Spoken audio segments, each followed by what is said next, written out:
मराठा आरक्षणावरून राज्यातलं वातावरण तापलं, दिल्लीपासून मुंबईपर्यंत राजकारणही ढवळून निघालं। या सगळ्यात मनोज जरांगेंच्या आंदोलनाला संपूर्ण राज्याला आणि केंद्राला धारेवर धरलं।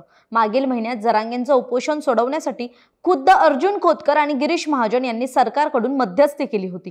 त्यामुळे कायम अडचणीत असताना फडणवीसांनी आपला हुकमी एक्का आंदोलनाच्या ठिकाणी पाठवला होता। तसंच जरांगेंच्या आंदोलनावर पोलिसांनी लाठीचार्ज केल्यानंतर विरोधकांनीही गृहमंत्री देवेंद्र फडणवीसांच्या राजीनाम्याची मागणी केली होती। पण आपण लाठीचार्जचे आदेश दिलेच नव्हते असं स्पष्टीकरण फडणवीसांनी दिलं।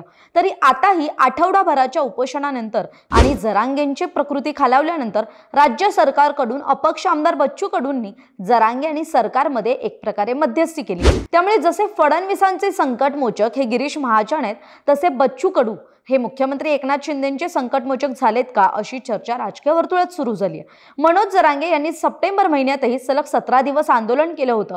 त्यावेळी सरकारकडून महाजनांनी आणि खोतकरांनी शिष्टाई केली होती। पण यंदा जरांगेंनी 40 दिवसाचा शब्द हा सरकारनं पाळला नाही। त्यामुळे पुन्हा एकदा उपोषणाचं हत्यार उपसलं। त्यात जरांगेंनी राज्यातल्या सर्व गावांमध्ये राजकीय नेते मंडळी आणि पुढाऱ्यांना गावबंदी करा अशा सूचना मराठा बांधवांना दिल्या। पण पुढे जरांगेंची प्रकृती खालावली आणि या आंदोलनाला हिंसक वळण लागलं। छत्रपती संभाजीनगर, बीड जिल्ह्यात तर मराठा आंदोलकांनी लोकप्रतिनिधींच्या घरांवर हल्ले केले, कार्यालये फोडली, वाहनांची जाळपोळ केली आणि याच आंदोलनाचं लोण हे पुढे मुंबई आणि पुण्यातही पोहोचलं।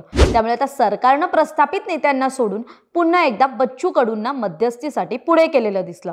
म्हणजे बच्चू कडूंनीही जरांगेंच्या मागणीला पाठिंबा दिलाच, पण शिवाय सरकारवरही टीका केली होती। त्यामुळे कायम आंदोलनं आणि चळवळीत असणारे बच्चू कडू जरांगेंच्या आंदोलनात मात्र समन्वयक आणि मध्यस्थीच्या भूमिकेत दिसले। सत्तेतल्या शिंदे गटाला पाठिंबा देऊनही भर अधिवेशनात सरकारला घरचा आहेर देणारा नेता आणि आमदार म्हणजे बच्चू कडू। पण याच बच्चू कडूंनी जरांगेंच्या आंदोलनाबाबतही सरकारवर उघड टीकाही केली होती। त्यामुळे हे बच्चू कडू जरांगेंच्या पसंतीसही उतरलेले दिसले। कारण जेव्हा शाहू महाराज छत्रपती हे जरांगेंच्या भेटीला गेले होते, त्यावेळी सुद्धा जरांगेंनी बच्चू कडूंचं तोंड भरून कौतुक केलं होतं। सरकार पातळीवर बच्चू कडू परस्पर आंदोलन करत असल्याचं जरांगेंनी त्यावेळी मराठा बांधवांना उद्देशून सांगितलं होतं। त्यामुळे शिंदेंचा अन सरकारचा बदललेला हुकमी एक्का जरांगेंच्या पसंतीला उतरला आणि मनधरणी करण्यात यशस्वीही ठरला।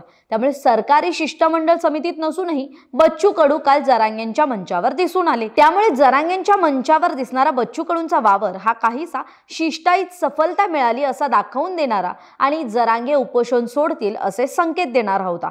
त्यामुळे महाजन जसे फडणवीसांचे संकटमोचक ठरले, तसेच बच्चू कडू हे आता मुख्यमंत्री एकनाथ शिंदेंचे संकटमोचक झालेत का? आपल्याला याविषयी काय वाटतं हे कमेंट करून नक्की सांगा। सकाळचं YouTube चॅनल सबस्क्राइब केलं नसेल तर ते आधी करा। पुढील सर्व व्हिडिओंचे नोटिफिकेशन्स मिळवण्यासाठी बेल आयकॉन प्रेस करायला विसरू नका। आणि हा व्हिडिओ जर आपण फेसबुकवर पाहत असाल तर सकाळचं फेसबुक पेज नक्की फॉलो करा। धन्यवाद। महाराष्ट्रातील सर्व बातम्यांचे विश्वासार्ह व्यासपीठ सकाळच्या सर्व सोशल मीडिया प्लॅटफॉर्मला लाईक, फॉलो आणि सबस्क्राइब करा। तसंच सर्व नोटिफिकेशनसाठी बेल आयकॉन प्रेस करायला विसरू नका।